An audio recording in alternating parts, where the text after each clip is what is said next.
Merhaba arkadaşlar, kanalımıza hoş geldiniz. Bugün sizler için Neslihan Atagül ve Burak Özçivit'ten romantik fotolar hazırladık.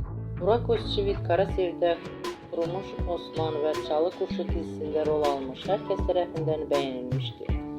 Biz de sizler için onların güzel paylaşımlarını hazırladık. Bu videoların devamlı gelmesini istiyorsanız kanalımıza abone olup yorum yazmayı unutmayın.